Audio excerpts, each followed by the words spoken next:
That will never work. You can't fuck with yourself. Seriously? Don't. Oh my God, that's that's bad. You probably should find other hobbies. You ever learn to stop? Be happy. Well, you don't. Don't bother me. I've seen better people. Do you really want to? And great. Give it up.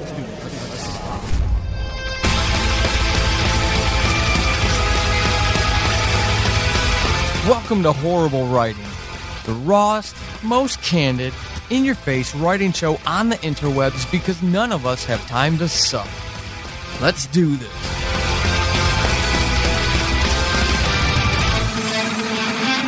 So, as writers, there's a lot of things that we struggle with, a lot of struggles that we face, a lot of barriers to us living our dreams.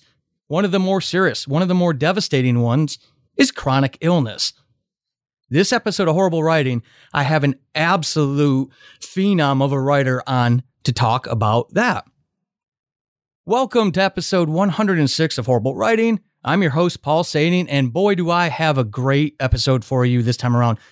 With me to talk about writing through chronic illness is Kristine Kathryn Rusch, sci-fi fantasy writer, New York Times, USA Today best-selling author, and a lot of you know her because of her incredibly awesome business-centric blog for writers. Chris, welcome to Horrible Writing. How you doing? I'm doing fine. Thank you for asking me, Paul. I am so thrilled to have you, and I'm so honored that you are willing to come on to the show to share a really personal side of your writing journey. Folks who have been on the along with this show since the beginning or for a long time, they know we love to talk about the author's journey, not as an author, but as a human being who just happens to put words on paper for a living or for out of passion. And when you said that you would be willing to talk about this, I was just absolutely floored and honored because I think it's something so important. We've got a lot of listeners. I've already kind of teased them that this was coming, and they were so excited, and they are still excited because they won't hear it for a month to find out what you have to say about this topic. So I really, really, truly appreciate it. To start us off, you've got a newer book out there about it's called Writing with Chronic Illness. And I was wondering, in that book, you're really, really open about your history, your journey, but your history with chronic pain. So to kind of start us out, I'm curious, what was the motivation for you behind putting this down into book form and sharing with the world? Well, I had a real dramatic episode in my life in 2018. I nearly died because of all the health stuff that was going on. And my husband, Dean Wesley Smith, for those of you who read the writing blogs, he got me out of where we were living and got me into a much healthier environment. And he did it. He did all the heavy lifting. And as I was talking to people about how I was dealing with stuff and how things were going on, so many of them said, I had no idea that you were ill. I had no idea that this was going on. How do you produce so much as a writer when you're that sick? And I thought, well, I'm getting that question like every fifth person I talked to, and every fifth person I talked to was a writer. So I thought, maybe I should answer it because I did have systems set up, and I still do, for how to deal with things when you're not feeling well and when it's become chronic and when, you only have a few hours in the day to do anything. So I thought, okay, let's share that. So then as I started putting the book together, I realized, well, in order to do that, I'm going to have to share my own journey just a bit because otherwise it's not going to be relevant. I do a lot of things like I run, and that's one of the things I do for my health. And I had somebody come on when I was doing the initial blogs on this say, well, I'm too sick to run, so obviously what your experiences are and mine are different. You're not very ill. And I thought, well, no, I actually taught myself how to do that while being ill to help myself feel better. And that's the kind of perspective I thought I should give people. Also, we all have a wide variety of chronic illnesses. So mine are this thing and other people's are that thing. Mm-hmm. And so they can say, oh, this is not relevant to me because I can't do that thing that Chris does. And I think that's really valuable because You have to know what you as a person can do as opposed to what somebody else can do, and not take those expectations on yourself. Mm-hmm. In the, I've throughout my life been a lot luckier than I realized I was. But that's because I'm typically, the butter knife in a drawer full of steak knives. I'm not very sharp. I've got to have life taught to me over and over before I, pick up a lesson. But there was a comment that you make very early on in the book that really kind of grabbed my attention, and it got me thinking, gee, Paul, could you actually do what you do? Because I get the same kind of comments. I'm very late in my career type of thing, Chris, compared to you. I've always loved writing since I was a wee bit lad, but you grow up, you go in the military, and Uncle Sam has a way of taking you away from everything you love for a couple decades at a time. And then you've got to get back in the rhythm. So I've always whined about the late start in life that I got getting serious about writing again. And then I have to keep things in perspective. And one of the comments that you made early on, I'd love to hear a little bit of your thoughts on it and why you decided to include this type of line, maybe even sharing your own specific situation. But you talked about how for you, bad health was the norm. And that really stood out to me because, as much as I want to complain about how tough I've got it, I've never in my life sat there and said, oh, wow, gee, I feel like crap, and that's normal. So what was your thinking behind setting that context for folks? What did you want them to understand about your situation, obviously, and then obviously how it can help them? Well, I have learned, because I'm getting older, we all end up having challenges. And there comes a certain point in our life where either it's your health goes bad or your beloved, their health goes bad. And it does take over part of your life. And sometimes you end up with one of those challenges that, the doctor will say to you, or the specialist will say, this is your future now. This is what's going on. And I've watched so many people say, well, I can never do my writing again. I can never do this again. And that's actually, for most of us, not true. I mean, there are certain illnesses where that is true. I have a sister with dementia, and over a certain period of time, she's not going to be able to do the things anymore that she was able to do. Mm-hmm. But, you can do it. You just have to learn how to prioritize. And you also have to be willing to jettison some things in your life. That you need to know what is the real important thing to you. My health has been bad, probably since I was really little. I have a severe dairy allergy, which all the stories that they would tell about kids, about me as a kid, I was the youngest of four, and the others are 16 to 20 years older than me. And then I had older parents, and I lived in the dairy state, Wisconsin. And, they told I was a picky eater. I was constantly sick. My stomach was constantly upset. Well, I had a severe dairy allergy that went undiagnosed until I was in my late 40s, for heaven's sake. So, that was part of my illness. I have other things that go on as well. But, so I would go for 3 days doing fine, and then I wouldn't function at all. And, probably I ate a lot of cheese the day before I had an inability to function. Who knows? But so I learned really early that if I wanted to accomplish anything, I needed to arrange everything else around whatever I wanted to accomplish. Mm-hmm. That made my friends become friends who are willing to tolerate me saying no a lot. I'm not going to do this because I only have so many hours in the day to write. I'm not going to do that because I only have so many hours in the day to actually be awake. The people who kept saying, well, that's not how you should live your life. You should be able to do what I want. Those people fell by the wayside. That's me looking in hindsight going, oh, okay, that was me coping and figuring out how to make things work. And it did. I'm just that stubborn, I guess.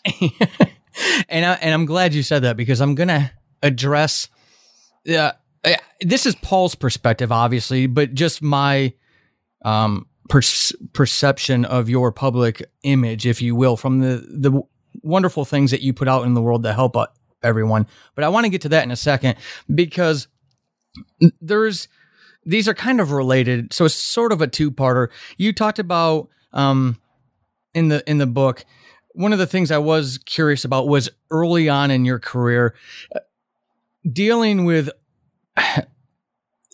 I feel that this life thing comes in stages, and when we're early on, we've got to really work our butt off to establish ourselves, to earn that reputation, to open those doors, et cetera, et cetera. And I remember in my 20s how much hustle I had to do to do those things, to lay that foundation for things that would come later. For you, how easy, air quotes, was it to be that 20-something hustler when you're dealing with a chronic condition?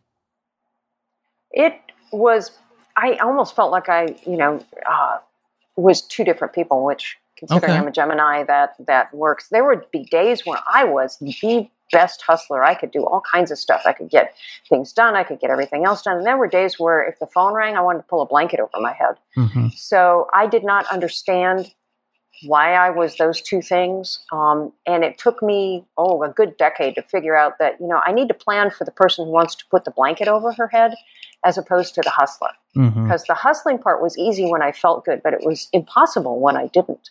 So I needed to work around all of that. But, that was my 20s. It was learning how to be around me. There are things that you can do that I could do that I could game myself out of. Writing is a series of mind games ultimately, and trying to figure out how to be, prolific or get productive or do things. You have to get out of your own way, and you throw up your own barriers because we're working in our heads to getting out of your own way. You have to figure out how to get over those barriers. Well, what was astonishing to me at a certain point in my life was there were certain barriers I could not jump over. I couldn't go around them. I couldn't go through them. Instead, I had to accept that they were there, make them part of my life, and then work with them, which is not my nature. My nature is to go at things as hard as I possibly can and to get them out of my way. And there were things that I simply couldn't do that with. And that was both frustrating and liberating once I figured it out.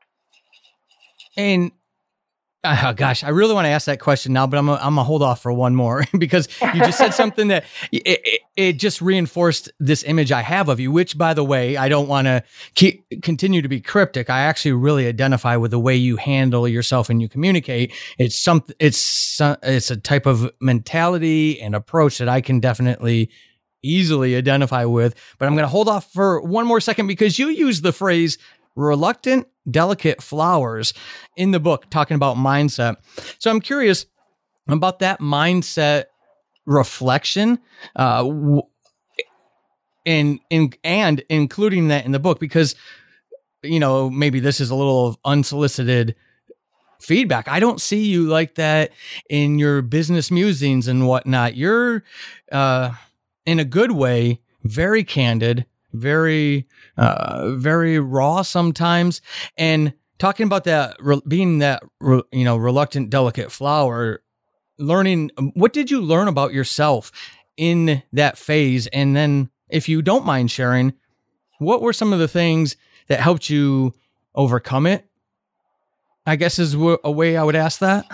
Oh, I still think of myself as a reluctant, delicate flower in certain areas. And what I mean by that, and this was a phrase that another friend of mine, who is one of the toughest women I have ever met, but has severe health issues, she coined it. And it is, we are delicate flowers in that there are things that can make us just, lay down for days. Recently, I'm much healthier now that we have moved to Las Vegas, and recently I got the flu for 24 hours. Now, in the past, when I would get the flu that everybody else had for 24 hours, I would be sick for a month. Oh, wow. And so I have never had a 24-hour flu until just a few weeks ago. And I'm still kind of going, wow, that's no wonder people don't really care. For me, it was like I got sick, then I got really sick, and then it cascaded. So that's kind of what both my friend who coined this phrase and I came up with as we are delicate flowers, because we had to protect ourselves, use all kinds of wash our hands more than most people, do all kinds of preparatory things, not visit with anybody who's really sick, because we would be sick for weeks after that. That meant we were delicate flowers, and this would fall by the wayside. But we never saw ourselves that way, and so to even admit that we had this delicate side, we were reluctant. But once we admitted it, then we could deal with it and kind of prevent some of the worst of it. Mm-hmm. But yeah, getting to the place where you say, okay, yeah, I have this issue and I have to protect myself from it and I hate it. That is where the phrase reluctant, delicate flower comes from.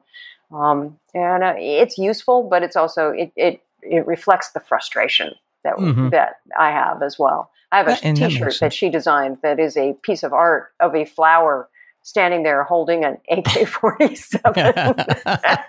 And underneath it says reluctant, delicate flower. That is absolutely epic. That is awesome. Now, you've got a big fan in the Horrible Writing let's try that again, Paul. The Horrible Writing Writer Support Group on Facebook. Fans, if you're not there, why aren't you there yet? Now, to Chris, one of the members of our group, Robert Tinsley, he's an audio dramatist, so he writes fiction podcasts.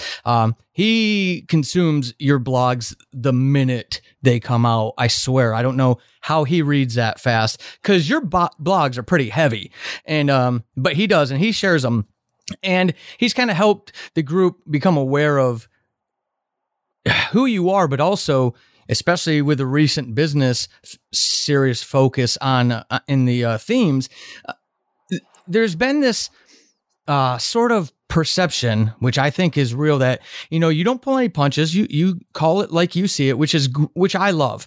In the book, you talk about something I think is very, very important for all of us to understand, especially from someone like you who has accomplished so much. In the book, you've got this side of you, the business musing side, where you just say, hey, you got to go do these things. And if you're not thinking about licenses, you've got to go, and you don't pull any punches with that stuff. But we know now what you've been dealing with for your life. We also know what you've accomplished throughout your career. And in the book, you talk about learning about, the benefits, if you will, of throwing in the towel. Can you talk about that journey? I'm assuming the younger Chris didn't necessarily want to throw in the towel, and maybe you've learned that over the years? Oh, yeah. There were times when I wasted a lot of energy on things that I shouldn't have. And it is a learned experience. And it runs the gamut. Some of it is toxic friendships. You need to stay away from people who are going to just suck the time away from you. Some of it is you have to, on a business side of things, you look at it and you say, okay, I only have so many hours in the day. And if I get involved in, say, this lawsuit or whatever is going to happen, how many hours is it going to suck out of my day? How many things is it going to prevent me from doing? Again, it comes to that whole priority thing. What are your priorities? Mine are my family, my relationships, and then it's my writing.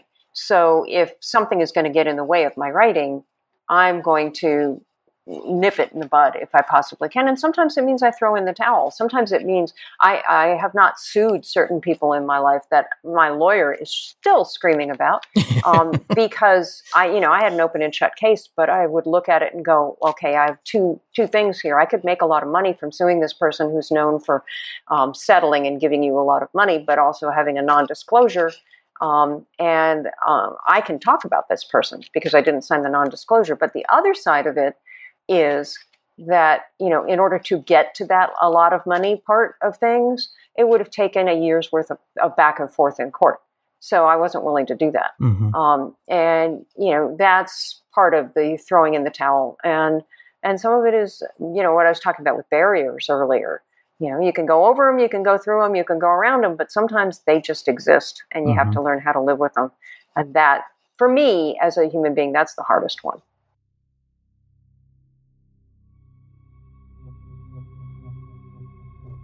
Women are being murdered. A serial killer on the loose. One reporter with a story to tell. Janice Herring is a pariah in Memphis's media circles. fired from her television job. She will do anything to get back in the game. When the city's leading newspaper offers her a chance at redemption, she finds herself writing the hottest story the city has ever seen. Soon fighting on all fronts, peers are moving in to steal the story. The police are unwilling to cooperate, and now a strange man is stalking her. A pattern is developing in the string of murders that has Janice questioning her friends, family, and even herself. The story of the Memphis murders was going to reestablish her as the preeminent reporter in the city. But with the pressure mounting, will her new boss give her the chance? And will the killer give her the time?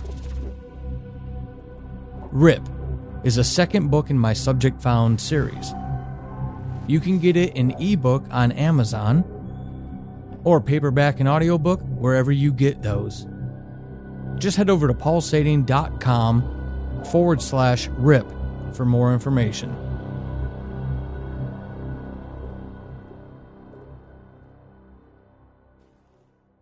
For folks out there who really want to do this, life gets in the way. Maybe they try to write in their spare time when they can snag a few minutes, whatever, but they're dealing with something that is chronic as well. When you look back over what you've learned over the years, I'm curious. It's kind of like a two-parter. One, I just want to really open the door and ask you about tips, tools, and tactics for dealing with and writing through chronic illness. But if you could also add a rider on there, I'd really love to hear your thoughts on what you think the role of structure is as well for those writers out there who are dealing with chronic illness and they don't think they can manage both.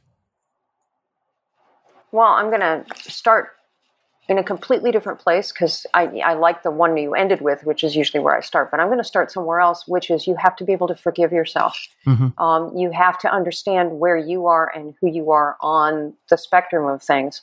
And that the people that you're looking at out from the outside, you have no idea what challenges they're dealing with and, how they actually get to where they're going. And, what they have done. I'm going to give an example here of Stephen King would write books and put back in the day of traditional publishing when they thought a writer should only release a book a year and he writes 4 to 5, he would put them in drawers so that when time came and he had a bad life roll or, something bad happened, he would just pull one of the books out of the drawer. So it looked like he never had issues at all, mm-hmm. Right. Until that car accident. So you don't know, what people are dealing with and how they get there. What I learned by having, the chronic illness and everything else was, well, first of all, I never ever felt like I had achieved what I wanted to achieve in a day. And so, I had to learn how to set that up. But the other thing I had to learn was I had to take care of myself and my health first in order to get my writing done. And that was a decades-long struggle because to me, it looked like a waste of time to cook my own meals or a waste of time to, specific hard-to-cook meals that were better for me as opposed to, the stuff you could just get over the counter right. That you could make in 15 minutes. And learning how to exercise because the more that I exercised, whatever that exercise was, and believe me, early on it wasn't much, the healthier I was. I slept better. I managed to do all that stuff. And it started with a Fitbit and 10,000 steps. Mm-hmm. And I had to prioritize that because that's not something you can do in 15 minutes. That's something you have to do over the space of a day. And when I was really sick, I would have to do it 15 minutes here and 15 minutes there and everything else just to get those steps. So I had to plan that. And I finally realized, oh, no, these steps were the priority. The writing was the secondary priority, which, I stomped around mad about for quite a while, which gets to your other point, which is structure. And I am a very structured person. I think some of that does come from being so ill over all the years, because if I hadn't been structured, I wouldn't have gotten things done. Now, people out there in the world who are writers have a structure imposed on them. If you have a day job or you have kids or a day job and kids, you have this structure to your day that already exists. You know that you have to get to your job at 8 a.m. Before you get there, you have to drop your kids off at school. you have to pick them up at 3 or whatever it is. And if you're like a friend of mine who used to work in the White House of all places, you want to spend those couple of hours with your kids before they go to bed.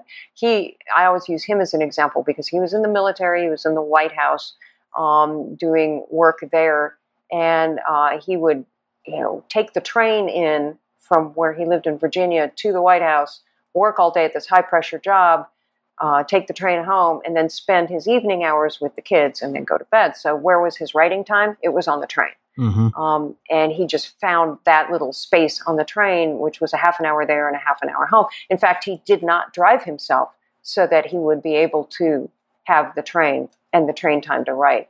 That's the kind of structure that gets people to be prolific. That's the kind of structure that allows for people to be productive. Every Sunday now, I still have this habit of, I look at my week and I say, okay, what things are going to be in my week that are going to change my week from its normal, regular structure, and how do I work around that? And I decide that on Sunday, even if the thing that's going to change the structure of my week is happening on Thursday. That way I know what's coming, I know how I'm going to deal with it. And I know if I have a deadline on Friday, I may not be able to get the work done on Thursday, so therefore I need to get it all done Monday through Wednesday ahead of it. That is awesome. And boy, I just absolutely love that example too of that's something I preach about. And one of these days, if I'm ever successful in writing, I'll be able to tout along and say, hey, I told you all back in 2017 about taking these opportunities to fit your writing in. I love that example. I just got to praise that. And that guy doing that on the train, especially commuting around DC. That's not easy. No, it's not. And I'm very structured as well. I shared with my following and with the group. They haven't heard it on the episodes yet. They'll come out in the next couple of weeks. But last week, I work for a defense contractor, and last week our contract was canceled, funding issue. So we're all currently inert. We're just unemployed, figuring out what to do. And still, I got up at 4:45, first day of unemployment, just like I would for a work day, because when I worked 4:45, and I would write up until I had to literally get ready to start working. Even though in unemployment, I didn't loosen the construct of that structure, because I'm a total adherent, and I'm so glad to hear you answer that structure question like that. And if you don't mind, just two quick questions from the Horrible Writing Writer Support Group. And Chris, if you don't feel comfortable answering them, we can totally skip ahead, and you just let me know, and I can edit all that out in post-production. But okay, I will. But before we do, let me say something about what you just said about your structure. Yes. First of all, I'm sorry to hear about the unemployment. I know how stressful that is. Yes, thank you. But second, there's something that happens when you are really structured, and you get up at 4:45 to do that work, and your brain is ready to do it. Mm-hmm. Your body is ready to do it. It says, okay, this is the writing time. And so if you became unemployed and said, I'm not going to get up until 9 and I'm going to start then, you would find yourself at loose ends, because your body and your brain was expecting to put out the writing at 5 a.m. Mm-hmm. and you waited 4 hours, and that gets really confusing. And that's something that we train for. It doesn't seem like we're trained, but we actually are. So I wanted to add that in. Well, and I love having your voice validate that. Again, imposter syndrome aside, because I've only been published for a year now, I don't feel like I have a lot of foundation to speak to. But one of the things I do feel heavily committed on is that behavior management and the necessity of routine and structure. And sometimes I feel like I'm shouting into the void of space, because I know people are busy, and I try to be very compassionate as a father myself. I know what it's like to have little kids, but there is still time that we can still capture to do these kind of things. And it really kills me when people will lean on that they can't. So I'm glad that you validated something that I've been telling folks for 105 episodes up to this point. So Jack Taylor is also in the group, and he's an aspiring author, and he asked about medications when it comes to this, or just in general, if medications don't cause, but he used the term brain fog. If you suffer from brain fog because of the chronic illness, and if you had any suggestions / recommendations for him and anyone else that might suffer those types of symptoms from medication and chronic illness. Well, I had brain fog without the medication side effect. Okay. I suffer from chronic migraines, which are, as the doctor told me once, they get better as you get older, which is irritating. It's like, why couldn't they be better earlier? But that would have an accompanying brain fog, and I could feel it coming, and I would know that it would get so bad that I wouldn't be able to drive. That's kind of my test. If I can't drive, then I shouldn't be writing. There are certain levels of brain fog that you can write through. And I learned how to write with migraines because I would maybe have aphasia, but it wouldn't be that horribly bad. And that's where a copy editor would come in. I would use the wrong word, and it would be a word that would be nonsensical, but I would know it would come. The storytelling was still there, but the word usage wasn't always there, and I would still do it. But I got really militant with my doctors, especially if I was having some kind of outside procedure. I had like dental procedures and stuff. I would say, because I have a very high pain tolerance, in that I'm lucky. I would say to the doctor who was handing me pain pills, I would say, did you need me to take these pain pills because they're going to reduce swelling and have all these other benefits? Because sometimes you do need to. Or are you just giving them to me for pain? And the doctor would, if it was the swelling, they would look at me very confused and say, well, it is swelling and I would prefer that you take them. But if it was just for pain, then they'd be really confused because most people don't want to be in pain. And they would say, it's just for pain. And I'm like, okay, you don't need to give me this prescription then, because I would rather be in pain and write than not in pain and not writing. Now, there are some conditions that people suffer through where they absolutely need to have the medication. And that's one of those barriers I was talking about, where you look at it and you go, okay, I can't go around this. I can't go over it. I can't go through it. This is something that's part of my life. So I'm going to get brain fog if I take this drug for this problem. Is it worth it to me to take the drug right now, or can I put it off for 2 hours and get something done? If you can't put it off, you accept it and you say, that's part of who I am. That's part of what I do. I'm done working for today. And that's how I worked through it.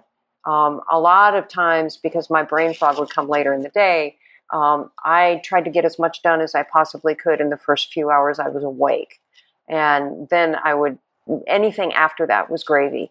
And so you got to plan for when your brain, I cannot stress highly enough the use of calendars and charting your illness, because if you chart it, then you see the patterns. And once you see the patterns, at 5 o'clock every day, I'm going to get this brain fog. Or, once the brain fog starts, it's going to get worse within 2 hours. So I have 2 hours to hang on until it really gets bad.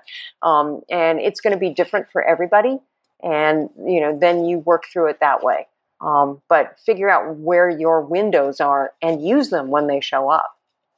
That's a great answer. And I'm noticing a theme here with you that it sounds like, have to teach yourself through a lot of these barriers that you're talking about. This isn't, and I just highlight this, not necessarily for you, Chris, but for someone who may not have noticed it in the interview or hasn't read the book yet, but that you don't just fall forward. There's a lot of work that you put in, behavior modification and whatnot, to help you navigate this chronic illness that you have.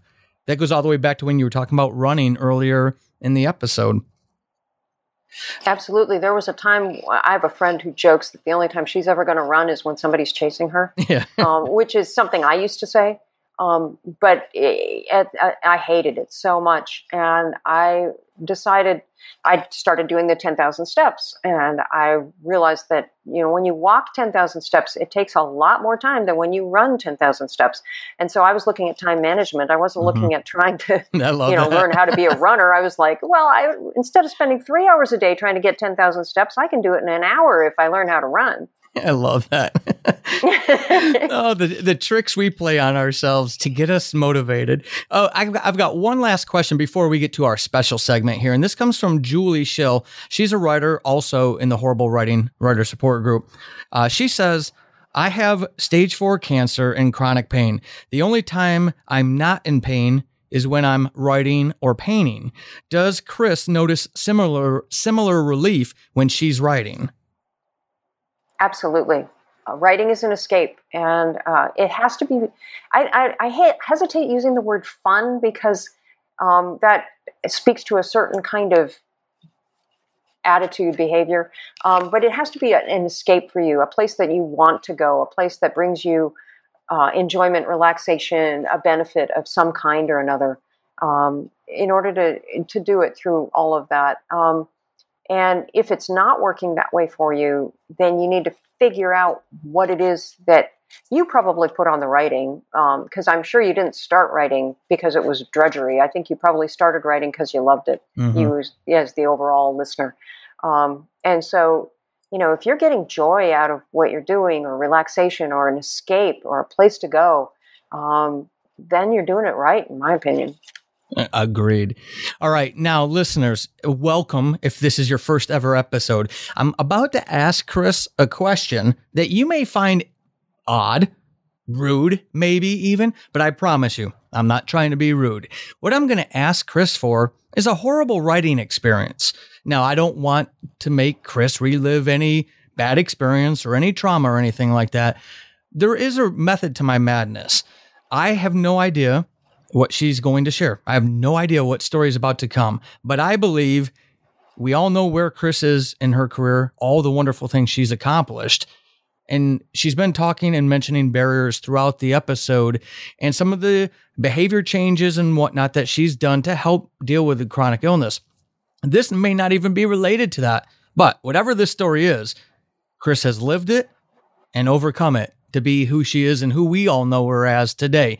So that's my reason behind that. And I want to use her story as an example of what we need to be thinking about every single time we look that person in the mirror and we say, oh boy, I didn't meet my writing goal, whatever it is, for today. So Chris, with that being said, I'd love to hear, what is your horrible writing experience? We've been having this discussion, you and I, since you asked me to be on this podcast, because I've been doing this for 40 years. And I have so many horrible writing. I have great ones too, but I have so many to choose from. The one that stands out right now, and partly probably because I'm coming back to the books, happened with my Kristine Kathryn byline, which is a very weird byline. I write fantasy romance, sort of. It's not at all what, once upon a time, it was considered paranormal romance, but it's not now. These books are funny, they're fantasy, they're sweet romances, which means that if the couple is thinking of having sex, I just gently close the door so that you don't watch. And so they were always joyful for me. I always wrote them as a palate cleanser after my Chris Nelscott books, which are very noir and dark. And so they were a lot of fun. And I was doing them initially in traditional publishing for Kensington. And then I moved, the books went out of print. I worked on other stuff for a while, and then I ended up moving to Source Books, which is another company, and they were brand new, and they were doing all this stuff, and their editor seemed fine. Now, you need to know something about me. In traditional publishing, there's something that you need to do. Usually you sell books based on the outlines you've written. Well, I'm one of these people that can't follow an outline to save my life. So, I talked to one of my early editors and I said to her, I can't do this. And she said, oh, just write them. We never pay attention to what the outline says. We just buy it and then you write the book you want to write. And it turned out to be true, at least at that time period. So in my entire career of traditional publishing, writing outlines, I only once followed the outline, just once. And that was for a Kristine Kathryn book in which, I kid you not, Bluebeard is my hero. The guy who murdered all his wife. Right. He's the hero. I told you these books are strange. Right. And I knew that one was dicey. And, so I really paid attention, followed it, did all this stuff. I got a phone call from the editor. This is after I'd been publishing a number of books with these people, and one of them had just come out, and she was calling me from a conference. Now, generally, when an editor calls you from a conference, it's with great news, like your book has hit the New York Times list or something like that. She called me to berate me for this piece of crap that I had written. She went on into how it was clear I had never written a good book. I didn't know anything about romance. I didn't know what romance was. I didn't know what fantasy was. I didn't know what any of it. And she just went on and on and on. And silly me, I listened because I was so stunned. I mean, at this point, I had been the editor of the magazine of fantasy and science fiction. I'm an award-winning science fiction and fantasy author. I'm an award-winning romance author. I was just startled. I finally got wherewithal to get off the phone, and I got off the phone and burst into tears because, I'd never had anybody berate me like that. Right. About my writing. And ironically, and I said this to her on the phone, I said, but you approved the outline. This is the book you approved, which kind of stopped her up short. And then she went back into her rant. I got off the phone. Once I calmed down, I went over to my computer and I wrote a letter to the publisher of Source Books itself and withdrew all my writing projects with this person and offered to pay, which, I've been in publishing a long time. I knew I was offering to pay perhaps $250,000 to $500,000 in expenses on this. But I said, we will work it out. I'm leaving your company. This is unacceptable behavior, and I am not going to put up with it. And wrote the letter, sent it by registered mail, sent it by email, ended up dealing with the vice president of the company back and forth, trying to figure out what to do, because I had 4 more books coming out from this company. They moved me to another editor. We only did 1 more book, and that was the book that was in production. And slowly we've been getting the books back. This happened the same week when a really good friend died in 2011. So, this was some time ago, but not that long ago. Turns out this editor, who is still working for the company, is an alcoholic. And when she gets really drunk, she berates one of her female authors who is the most successful on her list. Oh, no. That's what she does. And there is an actual email support group of writers out there who talk to each other about being berated by this person. And I'm like, why don't you stand up for yourself and say, you should not treat me this way? Wow. Yes, indeed, it took 1.5 years for me to, get extricated from this company. And she sent me 2 emails in the middle of that time, both of which I sent to the guy and said, this is about to blow our deal because part of our deal is this person never speaks to me again. Ironically, for me, it was the only book I followed the outline on, so I could actually say to the publisher, this is the book you bought. Had it been one of those outlines that, I just tossed out, I would have said, uh-oh, we're in trouble. Wow. Oh my gosh. So see, new writers, we all see the glory in the promise of the being published land, the promised land, and look at what awaits us. Oh, wow. That is a heck of a story, Chris. And I have to commend you. It sounds like, as horrible as that is, it sounds like you were able to handle that with tact and class that I would love to be able to mimic one day, because I don't know if I could have done as well as you in that same situation.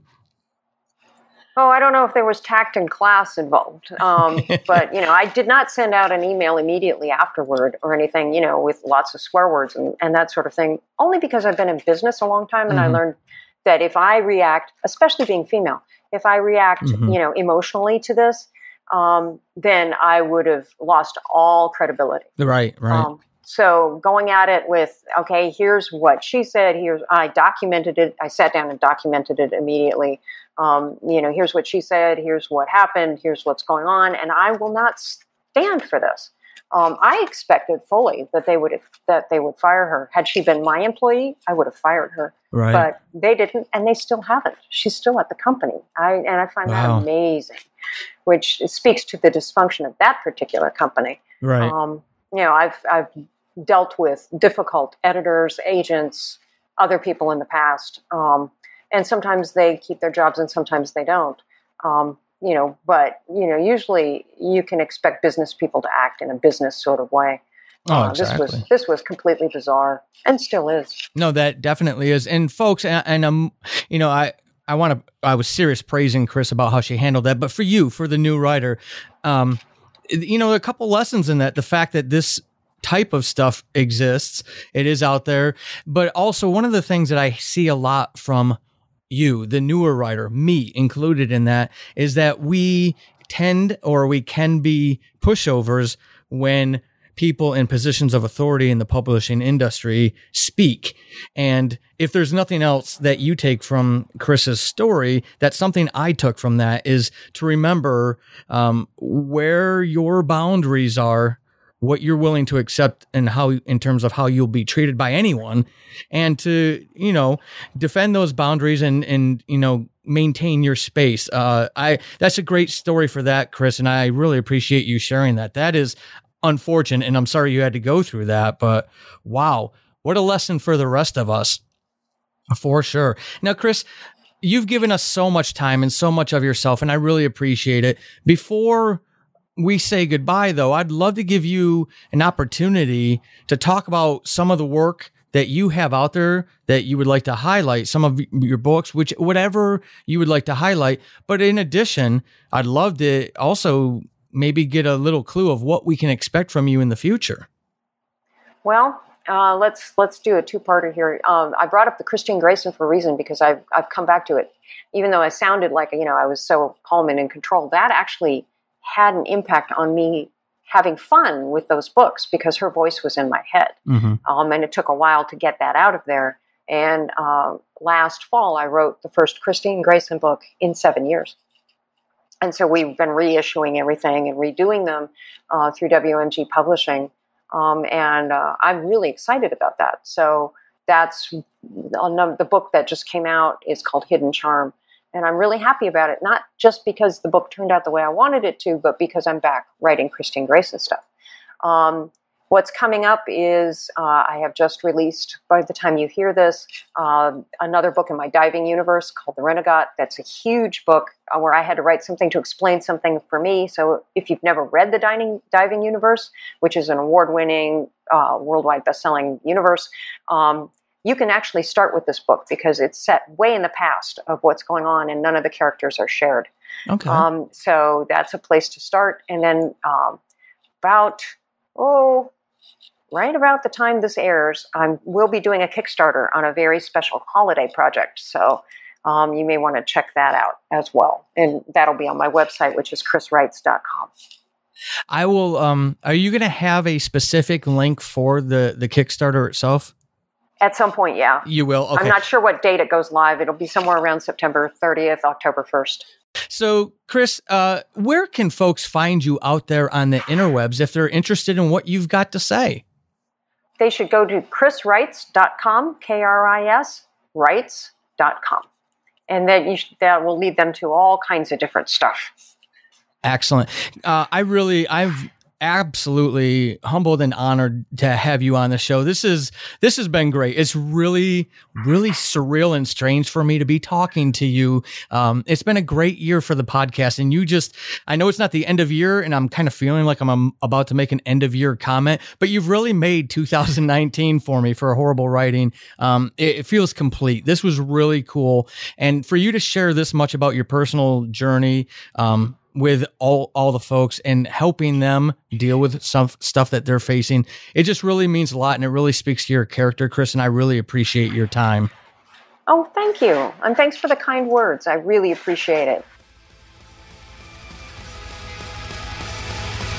This has been Horrible Writing, and hopefully after this episode, you suck less than you did at the beginning.